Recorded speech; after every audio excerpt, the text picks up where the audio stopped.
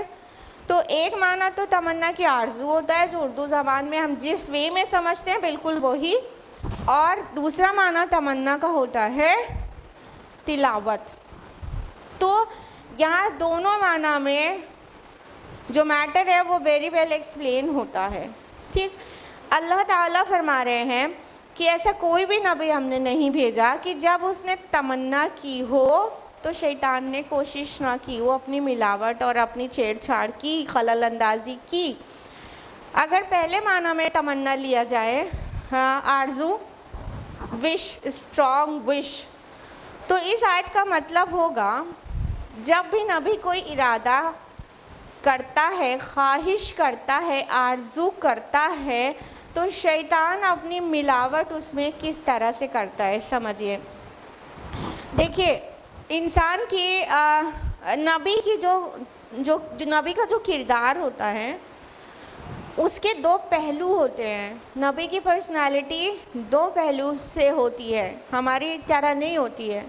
نبی کی پرسنالٹی دو طرح سے ہم سمجھ سکتے ہیں. ایک تو اس کے کردار کا, شخصیت کا وہ پہلو ہوتا ہے جو براہ راست وحی الہی کے تابع ہوتا ہے. تو جو شخصیت کا جو پہلو وحی الہی کے تابع ہوتا ہے, اس میں شیطان یا کوئی بٹ برابر بھی, رائے کے دانے برابر بھی دخل نہیں ہے. ٹھیک ہے. لیکن نبی کا ایک نجی پہلو ہوتا ہے, ایک ذاتی پہلو ہوتا ہے, اس کی ذاتی زندگی ہوتی ہے جو وحی الہی کے تابع نہیں ہوتی ہے. وہ اس میں اپنی مرضی سے سوچتا ہے, اپنی مرضی سے فیصلے لیتا ہے اور اپنی مرضی سے اس چیز کو امپلیمنٹ کرتا ہے. تو ایز فار ایگزامپل نبی کریم صلی اللہ علیہ وسلم مکہ سے جب مدینہ پہنچے تو وہاں پر دیکھتے ہیں کہ مدینہ کے لوگ جو زراعت کا کام ہے, جو ویجیٹیشن ہے, اس کے لیے آرٹیفیشل پولینیشن کا طریقہ اڈاپٹ کیے ہوئے تھے. آرٹیفیشل پولینیشن کھجور کے درختوں کا کیسے کرتے تھے, جو نر پھول کو کیا کرتے تھے, نر درخت کے پھولوں کو مادہ درخت کے پھولوں کے اوپر جھاڑ دیتے تھے. تو اس طرح آرٹیفیشل پولینیشن ہو جاتا تھا, ان کی فصل اچھی ہوتی تھی. نبی صلی اللہ علیہ وسلم چونکہ مکہ سے تعلق رکھتے تھے, ان کا یہ آپ کو پتہ ہے کہ مکہ میں کھیتی باڑی تو تھی نہیں, آج بھی نہیں ہے, وہ پورا ایک دم پوری طرح سے ڈرائی ریجن ہے. تو وہاں پر ان کو اس چیز کا ایکسپیرینس نہیں تھا. تو نبی صلی اللہ علیہ وسلم نے مدینہ کے لوگوں کو کہا کہ اگر تم ایسا نہ کیا کرو تو شاید زیادہ اچھا رہے. تو اب چونکہ نبی کی بات تھی, وداؤٹ اینی ڈاؤٹ فٹافٹ مان لیا گیا. ٹھیک ہے. لیکن کیا ہوا, جب فصل ہوئی تو پچھلے سالوں سے کم ہوئی. تو نبی صلی اللہ علیہ وسلم سے کو انفارم کیا گیا کہ ہم نے آپ کی بتائی تعبیر کے حساب سے وہ آرٹیفیشل پولینیشن والا نہیں کیا اور اب کی ہمیں فصل میں کافی نقصان ہو گیا. تو جانتے ہیں نبی صلی اللہ علیہ وسلم نے کیا جواب دیا تھا, یہ صحیح مسلم میں ہے. انتم عالم بامر دنیاکم, تم دنیا کے معاملے میں مجھ سے زیادہ جاننے والے ہو, تو ڈو ایز یو وش, تم جیسے کرنا پسند کرتے ہو ایسا کرو. یعنی یہ نبی کے یہ بات جو سجیسٹ کر دی تھی, وہ نبی کے پرسنل جو کردار ہے, پرسنل کیریکٹر اور پرسنالٹی ہے, اس کا ایک سجیشن تھا کہ تم ایسا شاید نہ کرو تو زیادہ بہتر ہوگا. تو انہوں نے مان لیا, نقصان ہو گیا. تو یہ وحی الہی کے تابع نہیں تھا, اللہ کی طرف سے وحی نہیں آئی تھی کہ اے نبی ان سے کہہ دیجیے آرٹیفیشل پولینیشن نہ کریں. تو نبی صلی اللہ علیہ وسلم فوراً سرینڈر ہوئے, نہیں تمہیں جیسے ٹھیک لگتا ہے دنیاوی معاملے میں تم ویسے کیا کرو. اب اس پہ ایک چیز اور سمجھیے کہ کیا چیز اس سے ہمیں پتہ چلتی ہے, سائنٹیفک ڈیولپمنٹ کا ایک بہت بڑا راستہ ہمارے رسول نے کھول دیا کہ سائنس کے میدان میں تمہیں جیسے فائدہ ہو ویسے کرو. میرا کام تم کو سائنس کے لیے گائیڈ کرنا نہیں ہے. ظاہر بات ہے, سائنس بھی, جغرافی بھی, ہسٹری بھی, نبی اس کو گائیڈ کرنے کے لیے نہیں آیا. ہاں, نبی کے جو سبجیکٹ میٹر ہے اس میں وہ سائنس بھی, ہسٹری بھی, جغرافی بھی, کسی چیز کے ذریعے بھی ہدایت انسانی ملے گی تو وہ ایڈریس کرے گا. جیسے کہ قرآن میں سائنٹیفک آیات بھی ہیں, ہسٹری, جغرافی اور جیولوجی, فزیولوجی سب کچھ ہے.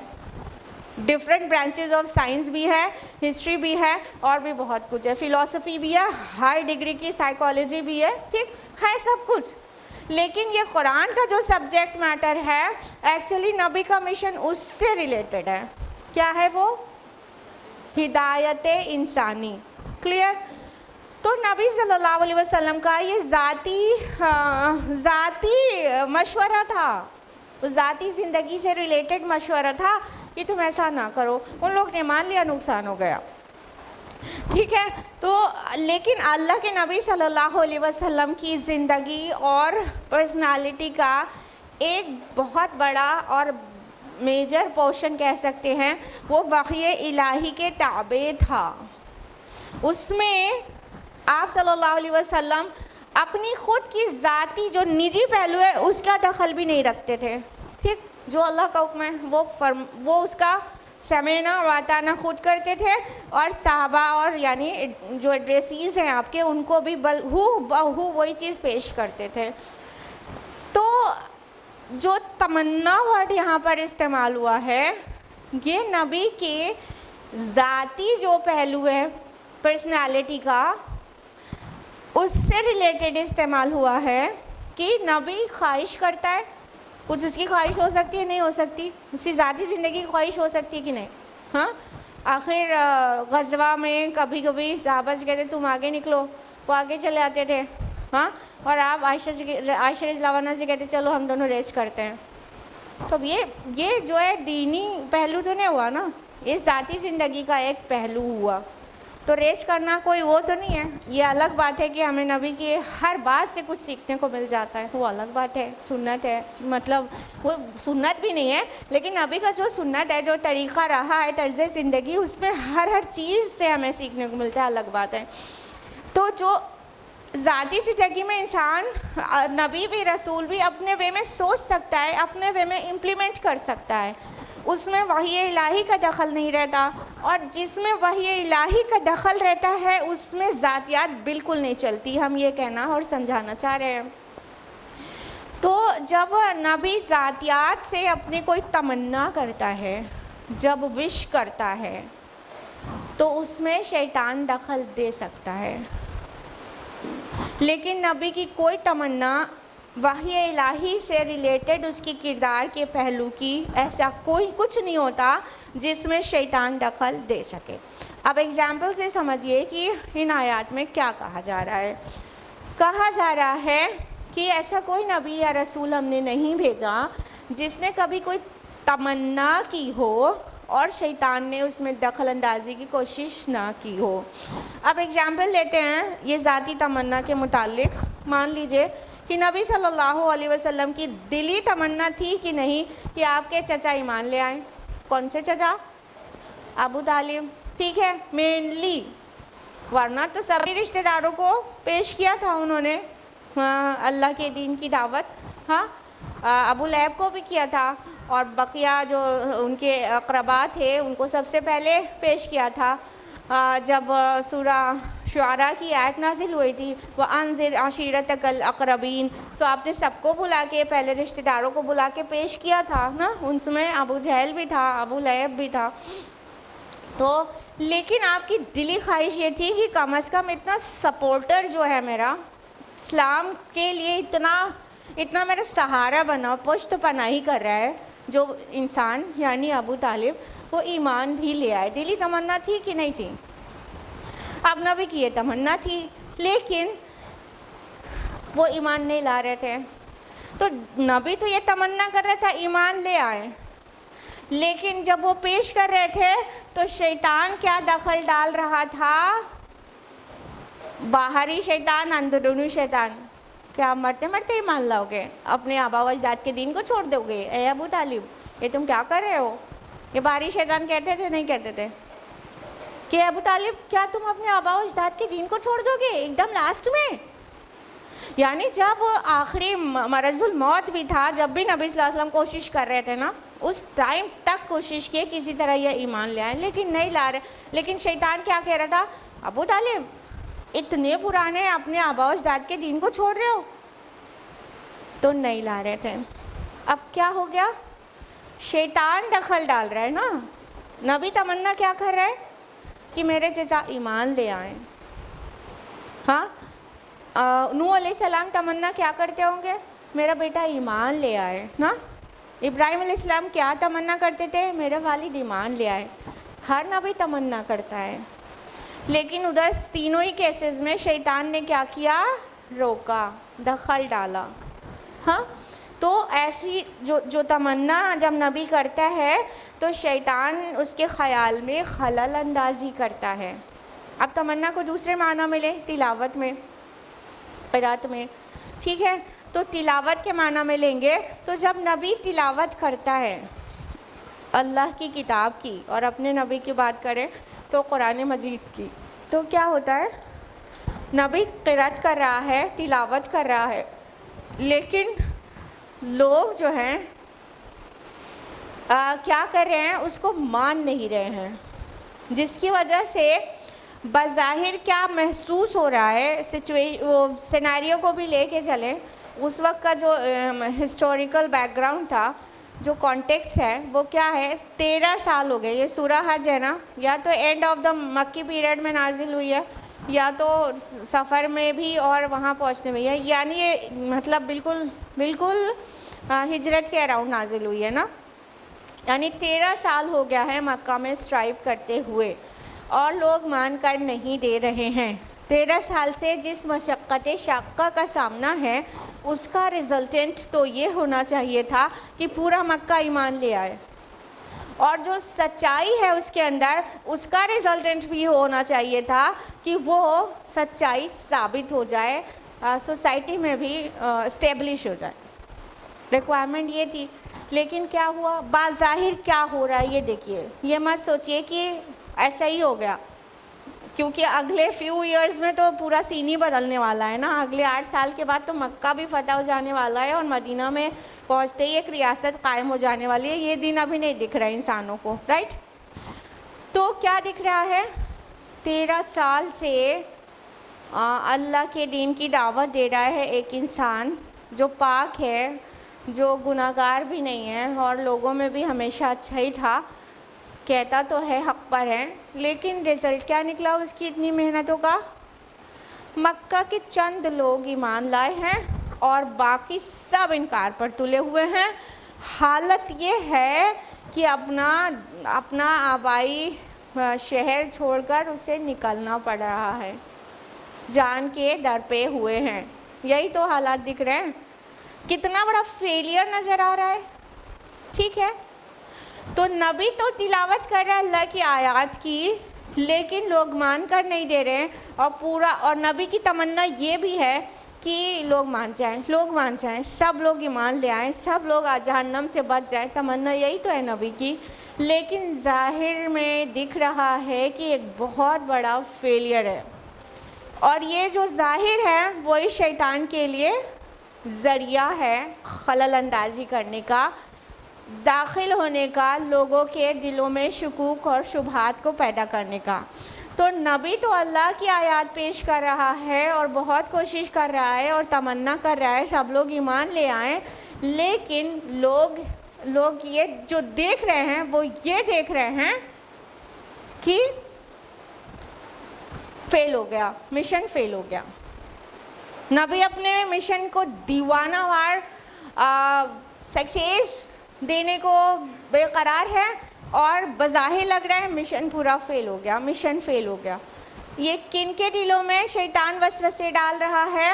جن کے ایمان کمزور ہیں، یا اچھے ایمان والوں کے ساتھ بھی کوشش کر رہا ہے. ایون نبی کے اوپر بھی کوشش کرتا ہے شیطان. کام نہیں چلتا وہ الگ بات ہے، لیکن چھوڑتا نہیں ہے. ٹھیک، تو وہ مشن کو سکسیس دینا نبی کی تمنا ہے، اور مشن تو فیل ہو گیا، یہ شیطان کی خلل اندازی ہے. تو یہ معنی ہے تمنا کا. اوور ہیئر اسی آیت میں آگے بات بڑھتی ہے تو اللہ منسوخ کر دیتا ہے اسے جو کچھ شیطان نے ڈالا ہوتا ہے، پھر اللہ اپنے فیصلوں کو پختہ کر دیتا ہے. ایک دم آرام سے آ رہا ہے نا کہ ابھی فیو ایئرس کے بعد، ابھی تو جو وہ مدینہ میں ایک ریاست مسلمانوں کی قائم ہو جائے گی نبی صلی اللہ علیہ وسلم کی لیڈرشپ میں، اور اگلے 8 سالوں میں تو مکہ بھی فتح ہو جائے گا. پورے عرب میں اسلام کی حکومت ہو جائے گی، اور آپ صلی اللہ علیہ وسلم بے تاج بادشاہ بن جائیں گے. ٹھیک ہے، یہ تو دکھ رہا ہے آگے اللہ تعالیٰ کو، اور کسی کو نہیں دکھ رہا ہے. یعنی وہ دن جب آ جائے گا تو یہ منسوخ ہو جائے گی یہ غلط فہمیاں جو دماغ میں شیطان ڈالنے کی کوشش کر رہا ہے. فیل ہو گیا محمد کا مشن، تو فیل ہو گیا صلی اللہ علیہ وسلم. تو اللہ نے فرمایا، تو اللہ منسوخ کر دیتا ہے اسے جو کچھ شیطان نے ڈالا ہوتا ہے، پھر اللہ اپنے فیصلوں کو پختہ کر دیتا ہے. ثم یحکم اللہ آیاتہ، اپنی آیات کو پختہ کر دیتا ہے. واللہ علیم حکیم، اور اللہ سب کچھ جاننے والا، کمال حکمت والا ہے. بے شک و شبہ. یعنی یہ جو کچھ ہوا ہے نبی کی تمنا، پھر اس پر سے شیطان کا دخل، پھر اللہ کا فیصلہ، یہ سب کچھ بے مطلب نہیں ہو گیا. ہم کو نہیں دکھ رہا تھا آگے کیا ہونے والا ہے، اللہ العلیم ہے. اور یہ جو کچھ ہوا الٹپ نہیں ہوا، اللہ الحکیم ہے. اگلی آیات میں آپ کو واضح بھی ہو جائے گا کہ یہ کیوں کیا، اللہ پاک نے ایسا کیوں ہوتا ہے. آیت نمبر 53 لِيَجْعَلَ مَا يُلْقِي الشَّيْطَانُ فِتْنَةً لِلَّذِينَ فِي قُلُوبِهِم مَّرَضٌ وَالْقَاسِيَةِ قُلُوبُهُم، تاکہ وہ شیطان کی طرف سے کی گئی آمیزش کو فتنہ بنا دے ان لوگوں کے لیے جن کے دلوں میں مرض ہو اور جن کے دل سخت ہو چکے ہوں. وَإِنَّ الظَّالِمِينَ لَفِي شِقَاقٍ بَعِيدٍ، اور یقیناً ظالم لوگ مخالفت اور دشمنی میں بہت دور جا چکے ہیں. یعنی نبی کا تمنا کرنا اور شیطان کی اپنی خلل اندازی دونوں ہی چیز ایسے نہیں ہو گئی. یہ اللہ کی حکمت اور مشیت کا ایک حصہ تھی. اب دیکھیے اس آیت میں رانگ ڈوئرز کے لیے اللہ کی کیا حکمت تھی وہ واضح کیا گیا، تاکہ وہ شیطان سے کی طرف سے کی گئی آمیزش کو فتنہ بنا دے. کن لوگوں کے لیے؟ جن کے دلوں میں نفاق کا مرض ہے. یعنی جب ہارڈشپس آتی ہے اور کچھ کنفیوژنس آتے ہیں اور کچھ خطرات آتے ہیں اور فیوچر کچھ نظر نہیں آ رہا ہوتا، یہ سارا سینیریو، یہ ساری سچویشن جن کے دل میں روگ ہے نفاق کا، یعنی جو دکھاوٹی مسلم ہیں اور پختہ ایمان والے نہیں ہیں، ان کی قلعی کو کھول دیتا ہے. یہ سنو کوز یس نا، ساری ہارڈشپس اور مشکلیں اور خطرات یہ جو دکھا رہے ہیں ہم ایمان لے آئے، وہ لوگ اور جو کمزور ایمان کے ہیں ان کی ریالٹی کو کھول کے رکھ دیتا ہے. It opens up every thing of the hearts نا. تو کیا ہوتا ہے؟ کلیئر ہو جاتا ہے کہ کس کو ایکچولی بھروسہ ہی نہیں ہے اللہ تعالیٰ پہ، کس کو نبی کے وعدوں پر بھروسہ ہی نہیں ہے، اور کس کو بھروسہ ہے وہ اگلی آیت میں ایڈریس کیا گیا ہے. تو جس کو بھروسہ ہی نہیں ہے اللہ اور رسول پر، جس کو نبی صلی اللہ علیہ وسلم کی وعدوں پہ شک ہو گیا ظاہر کو دیکھ کے، یہ کہ ابھی کوئی کہا تو جا رہا ہے کہ اللہ کی مدد اور تائید نبی کے ساتھ ہے اور کچھ دکھ ہی نہیں رہا. یہاں تک کہ نبی کو اس شہر سے بچنے کے لیے، ان کے شر سے بچنے کے لیے شہر چھوڑنا پڑ رہا ہے جہاں پر خانہ کعبہ بھی ہے، اس کو چھوڑنا پڑ رہا ہے. بظاہر تو بڑی ڈیفیٹ لگ رہا ہے، معاذ اللہ ثم معاذ اللہ، لیکن یہ ڈیفیٹ نہیں ہے. ایمان والوں کو کبھی ایسی فیلنگ نہیں آتی. یعنی مشکل وقت میں بھی وہ فرم ہوتے ہیں اپنے ایمان میں. کن کی قلعی کھل کے سامنے آ جاتی ہے؟ منافقین کی. کون جس کا ایمان کمزور رہتا ہے وہ اس وقت ٹوٹ پھوٹ کے بہہ جاتا ہے کہیں. اور یہی چاہیے اللہ تعالیٰ کو آخرت میں دکھانے کے لیے. یہ دیکھو ایسا وقت پڑا تھا تو یہ دیکھ لو اپنی ویڈیو، تم نے یہ کیا تھا، وہاں پہ بھی دعوی ایمان کر رہے تھے، یہاں پہ بھی کر رہے ہو، لیکن دیکھ لو چھوٹا سا ٹیسٹ آیا تھا تو تم نے یہ کیا تھا. آج کی ماڈرن ڈے اصطلاح میں اگر بولیں تو کہے کہ وہ ویڈیو پوری دکھا دیا جائے. اور اگر یہ دن آیا ہی نہیں ہوتا تو وہ ویڈیو اویلیبل نہیں رہتی نا. صرف اچھے حالات رہیں تو مومن اور منافق سب لوگ ملے رہیں اور پتہ ہی نہ چلے کہ ایمان کس کا سچا اور کس کا جھوٹا ہے. کہنے کا مطلب یہ ہرگز نہیں ہے کہ وہ جو مکی اصحاب تھے ان میں سے کوئی منافق تھا، بالکل نہیں، بالکل نہیں. لیکن ہم آپ کو اگزامپل دے رہے ہیں کہ ریالٹی یہ ہوتی ہے کہ جب ٹف ٹائم آتا ہے تو وہ والا اگزامپل اٹھا کے لیا. اس کا مطلب یہ نہیں ہے مکی اصحاب سب پختہ ایمان والے تھے، ٹھیک ہے، لیکن باہر کے جو لوگ تھے وہ تو فتنہ کر رہے تھے نا.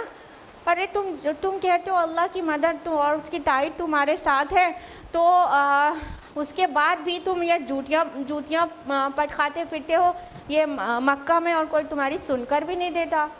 کیسی اللہ کی مدد تمہارے ساتھ ہے. یہ سب تانے سننے پڑتے تھے، جس سے کیا ہوتا تھا، کوئی اور بھی ایمان لانے کی سوچ رہا ہے تو کنفیوز ہو جاتا تھا.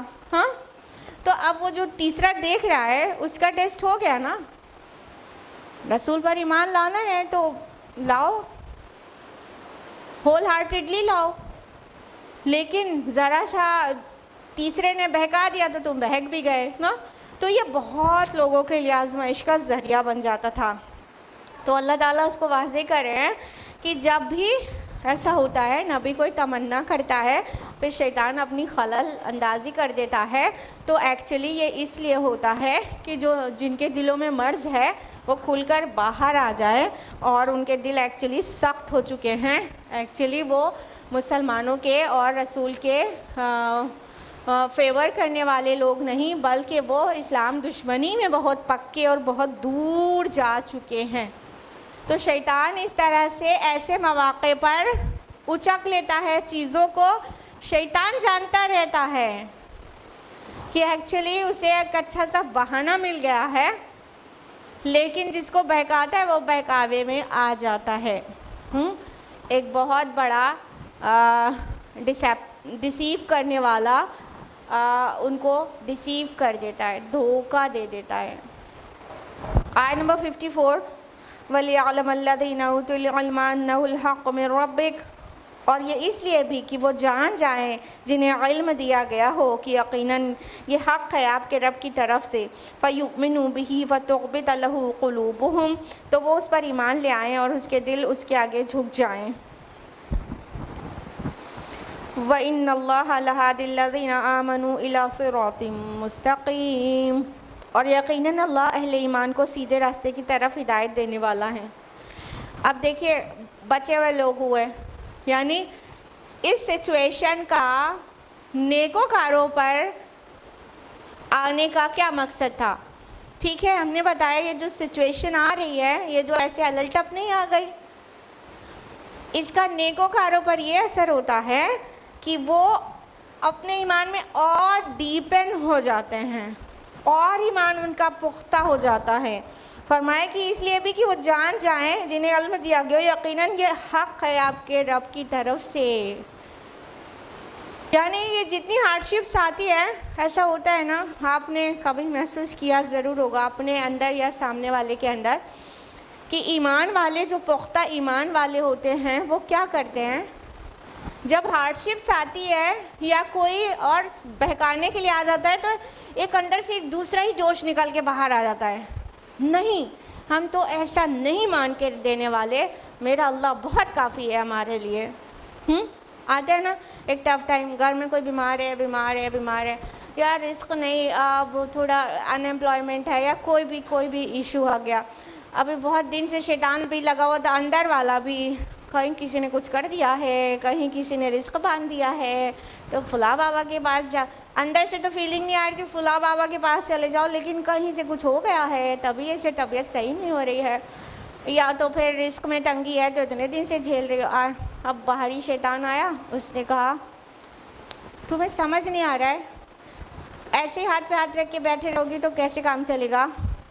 جاؤ، وہ فلاں عالم ہیں، وہ بہت پہنچے ہوئے ہیں، بہت بڑے بابا ہیں، ایسا ہے ویسا ہے، ان سے جاؤ، ان سے رزق باندھ دیا گیا ہے، اس کو کھلواؤ. پھر وہ تعویذ دیں گے، گنڈے دیں گے، اور ایمان کا اِنَّا لِلَّهِ وَإِنَّا إِلَيْهِ راجعون ہو جائے گا نا. تو ٹف تو پھر جو ایمان والا ہوتا ہے نا، جانتے ہیں، جو شیطان ایسے لگ تو رہا تھا کہ کیا معاملہ ہے.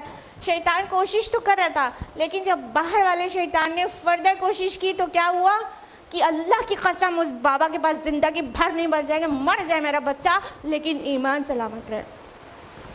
ہو جاتا ہے نا ایمان والوں کا ایمان اور پختہ. اب یہ ہلکا سا ایسے ویسے ہو رہا تھا، بعد میں اور پختہ ہو جاتا ہے.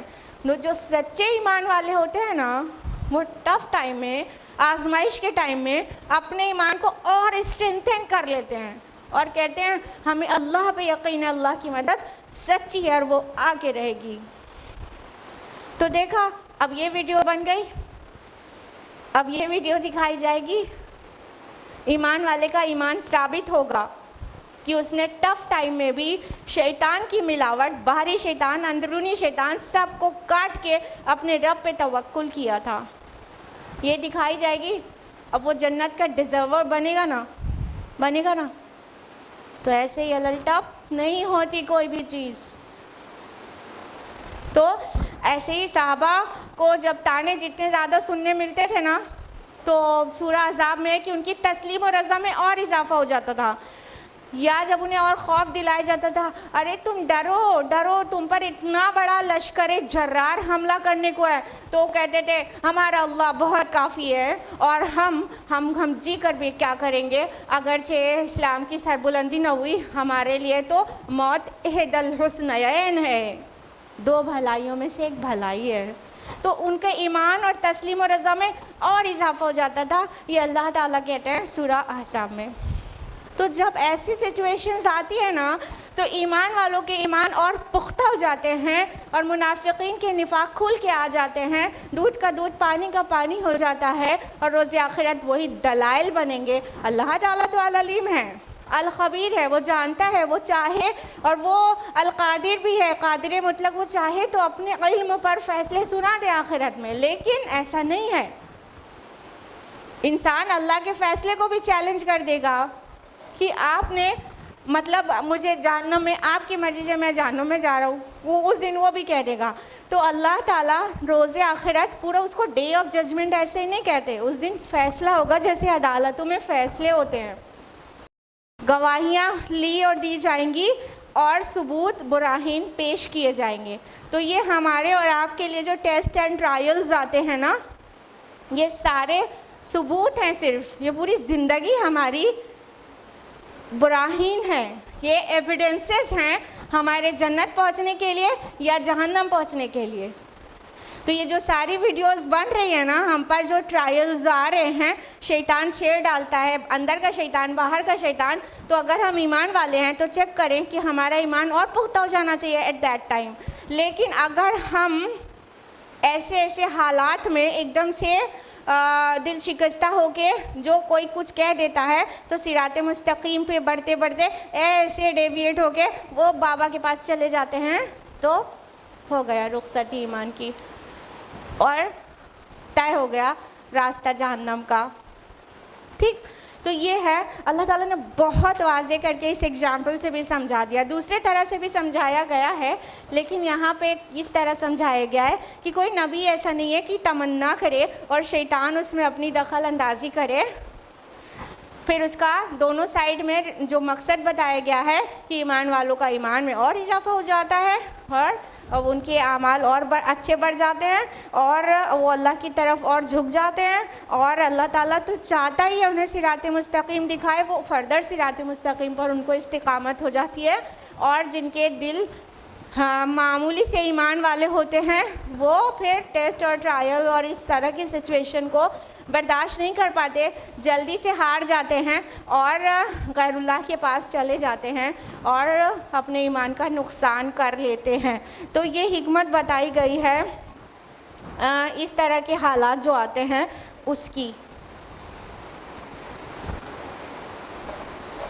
آیت نمبر 55 ہے، وَلَا يَزَالُ الَّذِينَ كَفَرُوا فِي مِرْيَةٍ مِّنْهُ، اور کافر تو اس بارے میں ہمیشہ شک و شبہ میں ہی رہیں گے. حَتَّى تَأْتِيَهُمُ السَّاعَةُ بَغْتَةً أَوْ يَأْتِيَهُمْ عَذَابُ يَوْمٍ عَقِيمٍ، یہاں تک کہ یا تو ان پر قیامت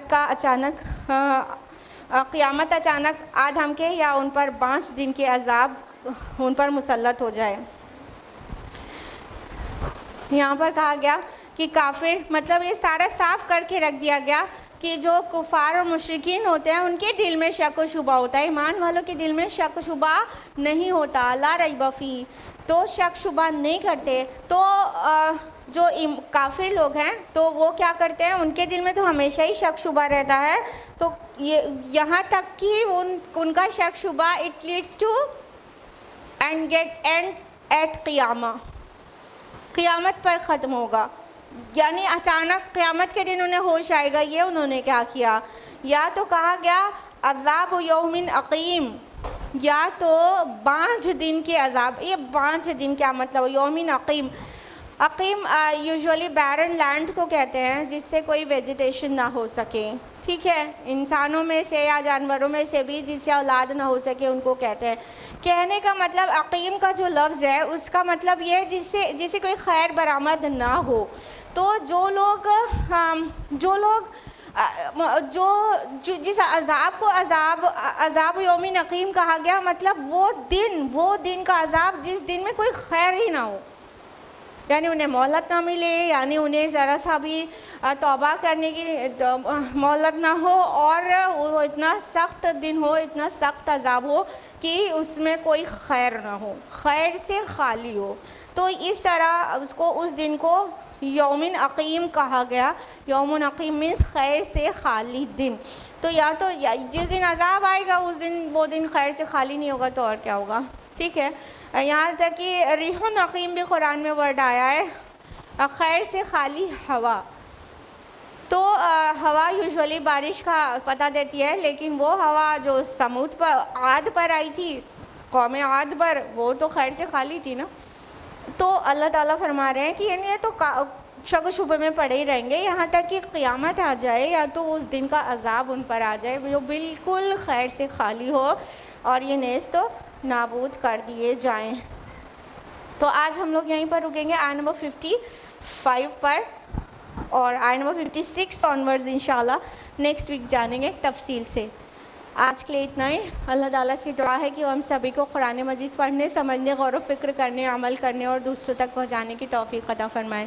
آمین یا رب العالمین۔ وآخر دعوانا الحمدللہ رب العالمین۔ والسلام علیکم ورحمۃ اللہ وبرکاتہ۔